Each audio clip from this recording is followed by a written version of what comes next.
Hello, and welcome to this episode of Midlife Men. In this episode, I'm joined by Jonathan Bogner. Jonathan originally hails from the UK, but has lived in the US most of his life. Jonathan's an executive producer of TV and films, and also an entrepreneur with multiple businesses. And he's also got a very interesting story, which he's going to share with us today. So welcome, Jonathan. Thank you so much for inviting me to be one of your guests. I'm honored. Thank you. Well, let's start by perhaps at the beginning, where your life changed quite drastically back in 2007. I wonder if you could perhaps talk about what happened that day, your life, what were you doing up to that point, and then how that moment changed your life. Well, it was not, I was taking a shower at 7 a.m. and my wife was downstairs and screaming, "Get out of the shower." And I looked at all the shower bottles and they were literally, I couldn't read them. People say it's Greek. It's not Greek, but I couldn't read anything in the shower. And I managed to get out of the shower, sit on my toilet, not very dramatic, pretty dramatic, but, not glamorous, sit on my toilet. And I couldn't yell, I couldn't scream, I couldn't do anything. And ultimately my son saw me because my wife was continuing to yell from downstairs. And he showed up like, what are you doing? And called the paramedics. And my life in that instant has changed. So I had 2 strokes, massive strokes, by the way, heart failure, and then I had aphasia. Aphasia is the inability to speak, and I had to go through speech therapy for a year and a half. I couldn't speak. The connections in my brain were, really messed up. And so it took me a long time to be able to speak. And it was, I lost my business. I was producing movies. I came back from a film festival, and it was a successful film festival, in Utah. And we had we sold our movie, it was the highest, at that point, highest sale. Everything was really good.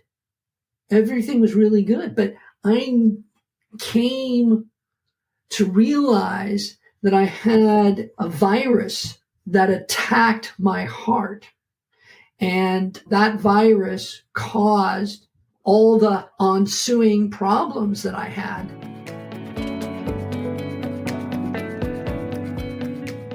My cousins always thought when I was able to speak, and because you're English and, like people who have from Holland or Sweden, their intonation, right? It's just almost kind of monotone. And they were thinking like, hey, my cousin is now from Sweden. He doesn't, his variation. So it took me years. And I apologize to you and your listeners because I will stumble over words and the connections are not quite there forever. And so just forgive me in advance because sometimes I stumble over my words, can't get them out properly. And there's sometimes pauses in what I'm thinking, I'm saying, and I'm not saying it. So that was a massive event. Were you lucky to survive, considering you had 2 strokes and your heart stopped and yeah, various other I was lucky to survive. And there's a fraction in your heart, the amount of blood that comes into your heart and the amount of blood that flows out of your heart. So I don't want to get too technical, but everyone understands that. My fraction between blood coming in and blood coming out at that point was about 15%. So I'm looking at you. I would say you look like a healthy person. And I would say your ejection fraction would be about 50%. So my ejection fraction at the moment I had my stroke and heart failure was 15%. When I got the heart in 2022, my ejection fraction was down to about 8 to 9%, meaning you can't even get out of bed, literally. So you lost your business. You were at the peak. You had a great film festival, and then that all went away. I mean, that's an awful lot to try and contend with. And, what were the ramifications, not just physically, but mentally for you? I think the ramifications were a couple things. First of all, I had to get what's called a defibrillator. A defibrillator is, everyone remembers, like going to school or going to the airport or going to a game. They have these paddles and they put those paddles on your chest, and they always say, stand back, stand back. That is an electrical shock to get the rhythm of your heart back. So imagine that in my chest. Clearly, it's much smaller, right? But it's the same principle. So there's a wire underneath my collarbone, and there's an electrical pulse that goes directly to my heart, and that shocks my heart back to normal. So I came out of the hospital with a defibrillator, thinking when I got back to speaking, everything would be back to normal, kind of back to normal. But so it was a ordeal to get back to normal. And so how did you deal with? I mean, you must have been depressed, having had such a drastic change in your life. How did you deal with those sorts of feelings? I was so depressed, but at the same time, I had young kids. I would say a young wife, but of the same age as me, but at that time. So I have a wife, 2 kids, business, which I lost. I mean, I had multiple people. I mean, I had people working for me to develop movies, to produce movies. So it was like a little mini studio that we were making movies, 1 or 2 movies a year. So I lost that business. So I was very depressed and going through speech therapy. And I remember it's almost like, those problems where you can hear people talking to you. I can hear you talking to me, but I cannot communicate what I want to say. So it's almost like being trapped inside your body with the inability to speak.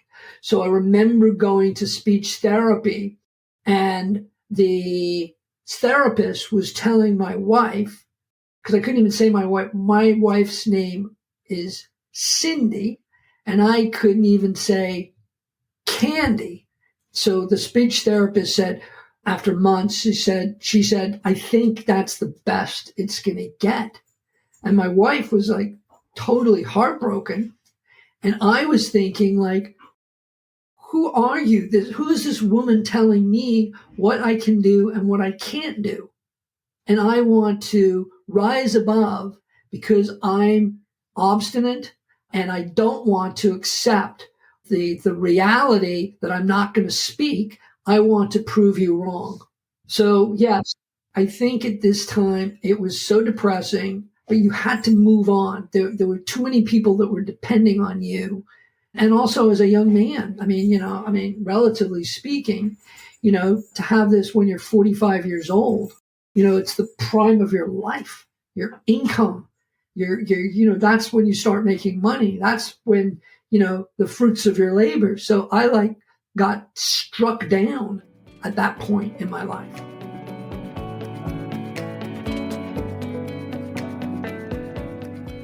And so you were taking things day by day, I guess, step by step. How did that progress over that period of time? It must have taken a lot of determination. I think it was tenacity, determination, and commitment to I want to figure out a way, because everyone worries about money, and it's usually the lack of money. I don't have that problem. I have got too much money and I'm worried about where I'm going to spend it. For me, it was the lack of money, and also money was running out.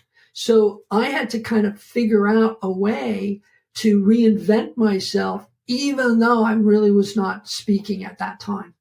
And how was it really affecting your, you talked a bit about depression. How was it affecting your mental health generally?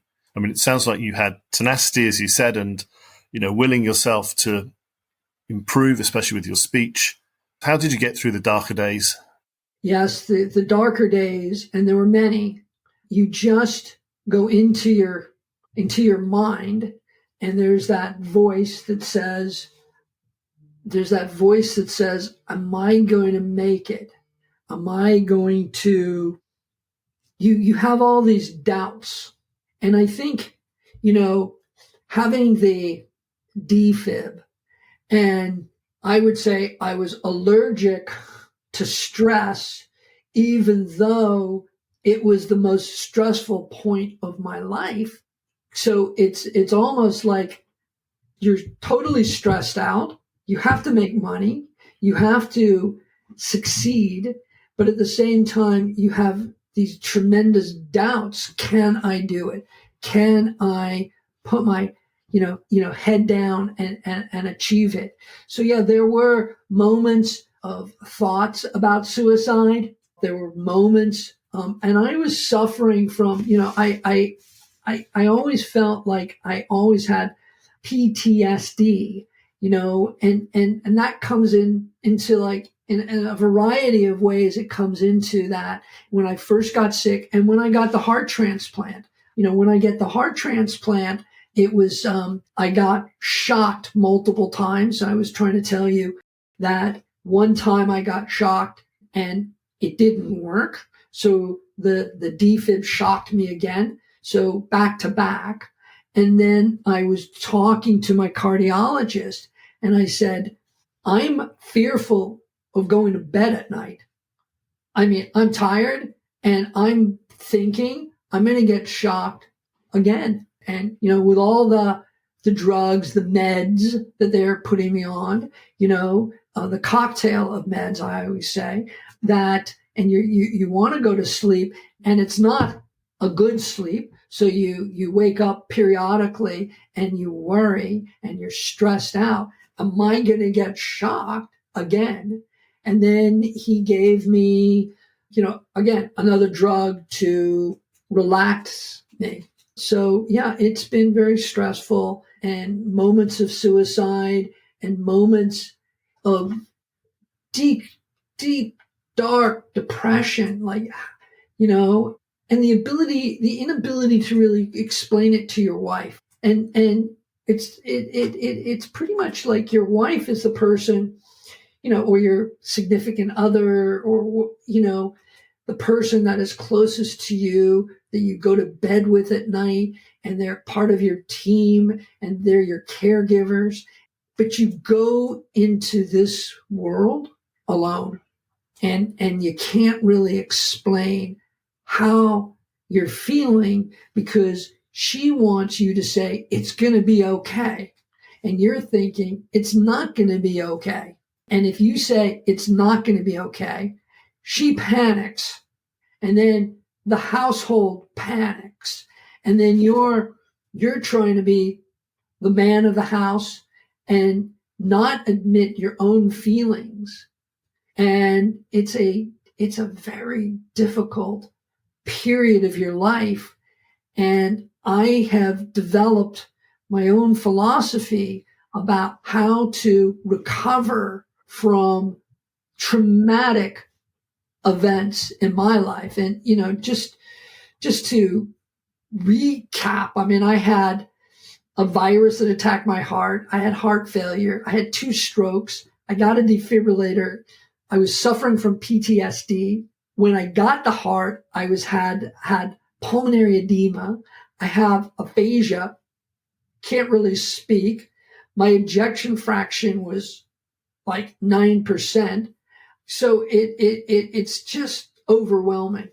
So going back to that philosophy then, what advice would you give to somebody that's listening who's may not have had exactly the same set of events that you've had, but perhaps has felt that desperation or really physically unwell, mentally unwell. Can you share that philosophy? What worked for you? So I don't want to kind of preach, and this is, I just want to tell you what has worked for me is talking. There are voices inside your head. I don't care who you are. There's the yin and yang. There's like, you can do it, you can't do it.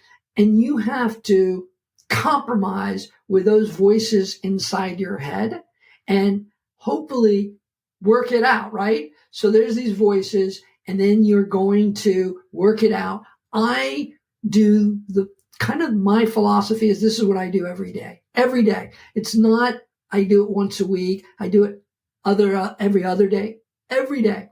So I do about, and it sounds horrible, like, hey, meditate. It sounds hokey. It's just relaxing. It's just deep breathing. So I do that 2 minutes in the morning and 8 minutes at night. I'd like to get up, but 2 minutes in the morning, before my shower, after my shower, just focus. What do I want to do? And then I exercise. I walk. I believe having purpose.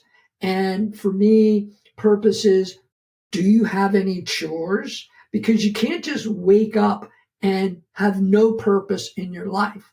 So I've got chores. I have to walk my dog. I have to do certain things. So I walk, and I walk a lot. I walk about 10,000 to 15,000 steps a day. Then I work out at night. I work out for about an hour. Mind, body, and spirit. I mean, I've heard this for my entire life, but finally it's sinking in. So I walk, I work out, again, every day. I can control my anxiety, right? Anxiousness, because anxiousness causes stress, and stress has this, it invades your body, right? Because you and I were speaking, the stress causes high blood pressure, and the high blood pressure has consequences for your heart. I mean, it's the same thing, whether you have a gambling addiction, a sex addiction, a shopping addiction, whatever your addictions are, you have to kind of control them. Listen to your body. Forget your doctors, forget everyone that is around you. You know your body better than anyone else, because your body is sending you signals to say, like, my foot, I can't feel my foot. When you're young, you'll figure it out. Hey, I can't feel my foot, but it'll come back tomorrow or whatever. So you have to recognize that. And I make a note. Whether it's in your calendar, your smartphone, make a note. Okay, mine right now, as I'm speaking to you, I think I've got eye floaters in my eye, right? This is new because the drugs I'm on, I've got 3 anti-immune suppressant drugs I'm on. One of the side effects of this drug affects my retina, and the retina, I don't know for sure, causes floaters in your eye. Never had that before, but I know there's a root cause. So listen to your body, and also don't abuse your body, right?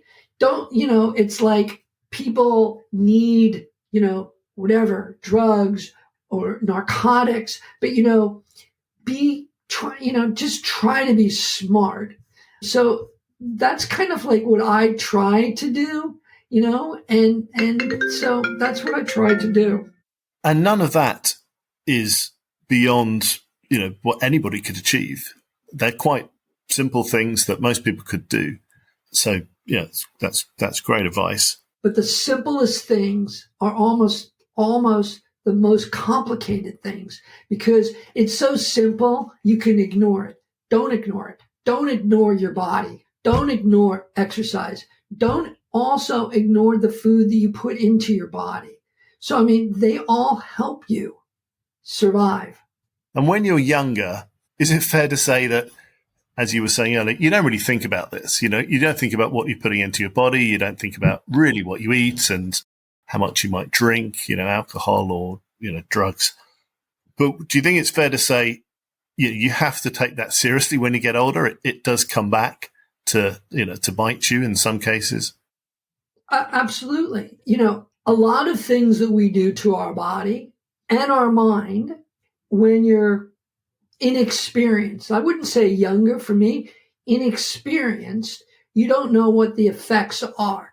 But the beauty of life is when you fight that depression, when you fight those suicidal thoughts, you get back to normal or relatively normal. You put these thoughts, the food in your body, and it goes through your body. The thoughts go through your mind, and then you have a chance to make a do-over. Every day is a chance to make it up. Everyone, when you fight with your friends, your siblings, your spouse, you have or your kids, you're mad at that moment, but the next day, the sky is still there. You can have a chance to do it over again.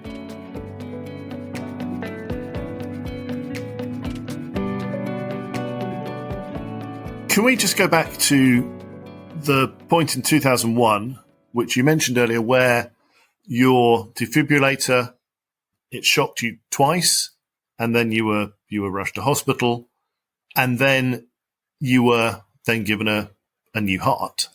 Could you just talk a bit about that? And, you'd already been through these kind of 13, 14 years of living with a defibrillator after, your first, events in 2007. So how did you feel with this new challenge and, the prospect of having, I guess, a heart that essentially has come from somebody else who's no longer around? Yeah. I mean, first of all, you have to, first of all, when you get a heart, and clearly it's a used heart, everyone says it's a new heart. It's not it's a used heart, and used hearts have problems themselves, but it's almost like an out-of-body experience. You're in the hospital waiting for them to call. Someone's going to tell you get a new heart, okay? And you're just anxious to get that new heart. And then the call comes in. You're getting a heart today. You're not getting a heart next week, because next week, we don't know what's happening next week. All we know is you're getting a heart today. And it's surreal. And then it's really real. So I'm getting a heart today. They're going to cut open your chest. They're going to, for me, it was a 9-hour surgery. And I got a new heart. I got a heart. Then they pulled out my gallbladder because they told me, well, we couldn't find, it was just I thought it was lunacy, but there's an effect that the gallbladder has on the heart, which I don't quite understand. So they pulled that out too. Got the new heart, and it was a woman's heart.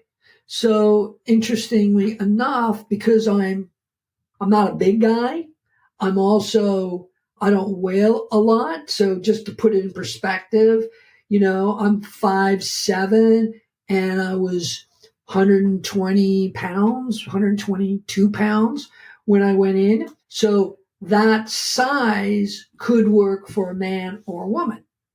So they gave me a woman's heart. And when I mentioned in our dialogue that I thought the hard part was getting the heart, and then they adjust your meds. But the hard part for me was the after effect of getting the heart. And the woman that I got the heart from, she had possibly dormant things in her heart that I had. So it's her donor. She's the donor. I got her heart. And what's ever wrong with her heart, I inherited. So she had what's called spasms.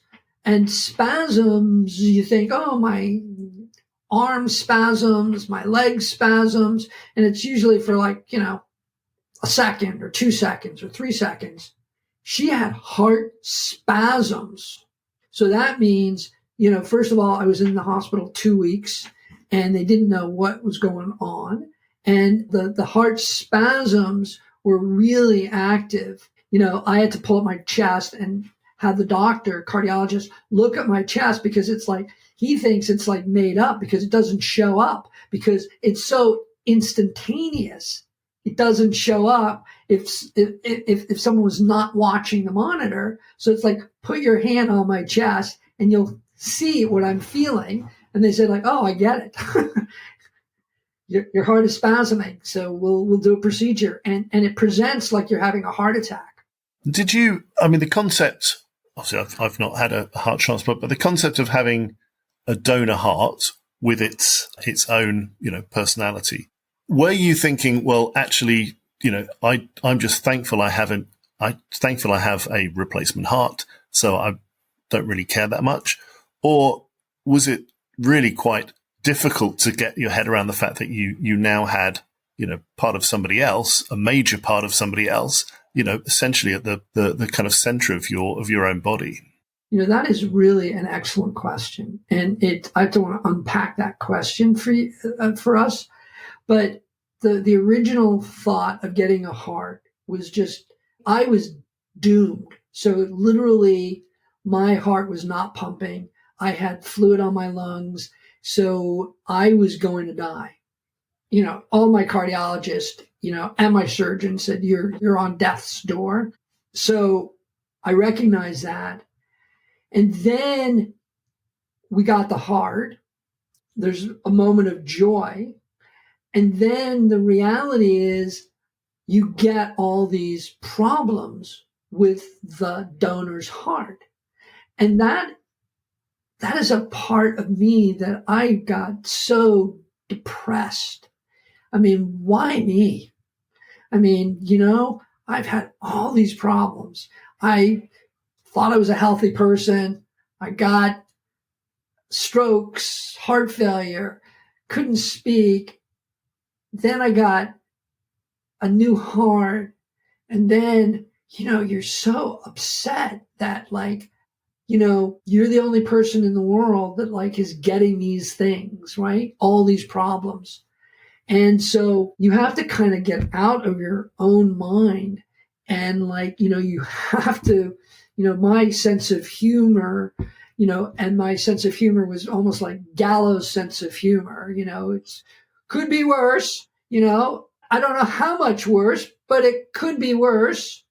That's a very British trait as well, gallows humor. Right. Yeah. And so it's like, okay, so how much worse could it be?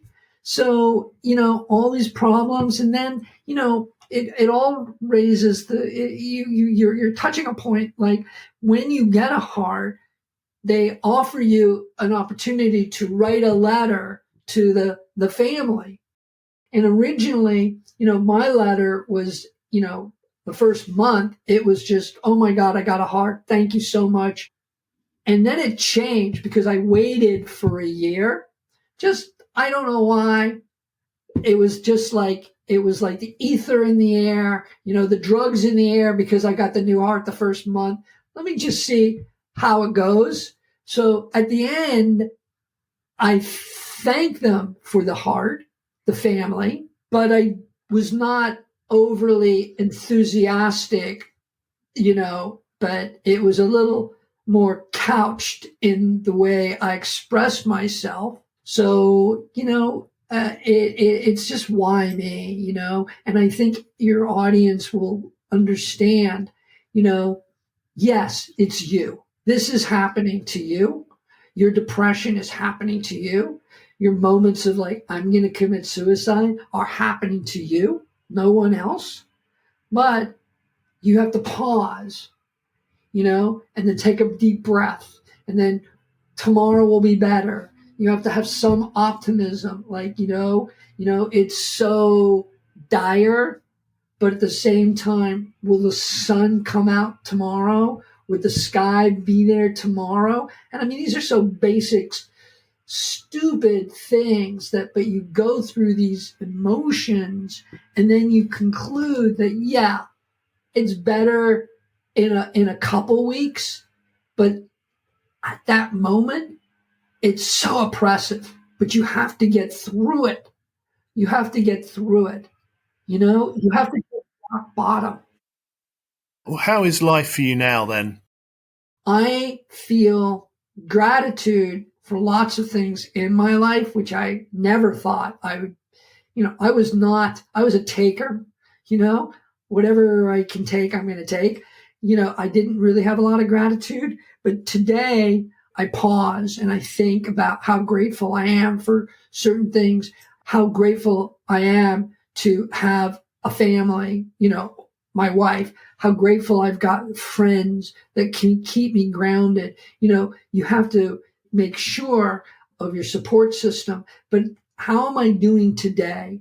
So there have been lots of problems with this heart, but right now I'm so happy to talk to you, and I'm so happy to be, alive at this moment in time. I feel I'm doing great. If you look at, from the outside, I'm looking great. I'm feeling good. But from the inside, it's a different story. But, I've always, feel for me, I kind of beat the odds. So there's other things that are going on in my body. And, I have to be more optimistic and what will be will be. I mean, I don't know what the future will be. So you can't really worry again about what people will think, again, going back to depression, getting back to suicide, what will people think? What will your family think? You just have to deal with it day by day and find some optimism in your life. Find some optimism that you're grateful for.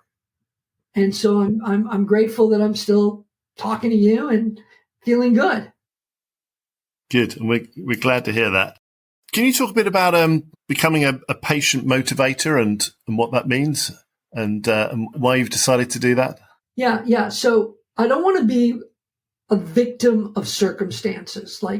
People pour these things onto you. It's like, oh, you're poor me, and you're a victim of circumstances. Like all these things, extraneous things are happening to you. I want to be more proactive. I want to be patient. And literally, I have been a patient, but you also have to have patience that things will get better. And sometimes they get worse before they get better, but there's an ebb and flow to life. There's an ebb and flow to your health. There's an ebb and flow to your relationships. So I feel that being a patient of circumstances, I have taken back control of my life, not being a victim, patient, and things will get better in the future. And that's what I feel. Life is a tragic comedy, right? It's a tragic comedy. So you have to look at your life when you're in the thick of it, step back and say, you know what? There is some humor. What's going on for me? There has to be some sense of humor, and there's irony in life, and you have to mix that with optimism. I've been at the lowest point of my life, depressed, which I get in and out of depression. I'm not chronically depressed. I get moments of, and I'm not getting suicidal thoughts anymore, but I moved on. But depression, suicide. I'm anxious. You can tell I'm talking to you. I'm still anxious. that's not going to change. But, the stress of things, just just like jump in because, and jump in the deep end, because the cold water will shock you.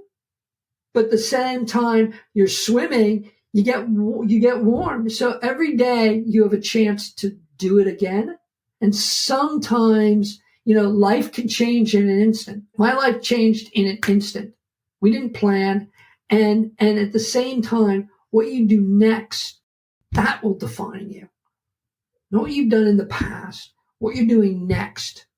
Thank you, Jonathan. Thank you for sharing your story and for those great inspirational words.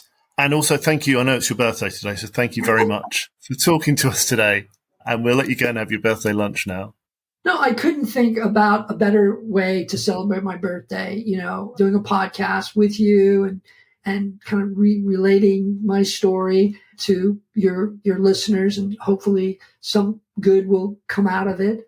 Or they'll say, my God, I'm glad I'm not him. Thank you for joining me for this episode of Midlife Men, where my guest has been Jonathan Bogner. If you are experiencing any of the issues raised in the podcast, general advice is to first go and talk to your doctor. If you're experiencing thoughts around suicide, then there are organisations you can call now. For example, in the UK, you can call the Samaritans on 116 123. And if you're in the US, you can call the 988 Suicide and Crisis Lifeline. If you have a suggestion for a topic you'd like us to cover in the podcast, or if you have a story you'd like to share, then please contact me either on Twitter @MidlifeMen or email me at midlifemen01@gmail.com. Join me next time when we talk to other midlife men about their stories, and maybe you'll find that they resonate with you. Thank you.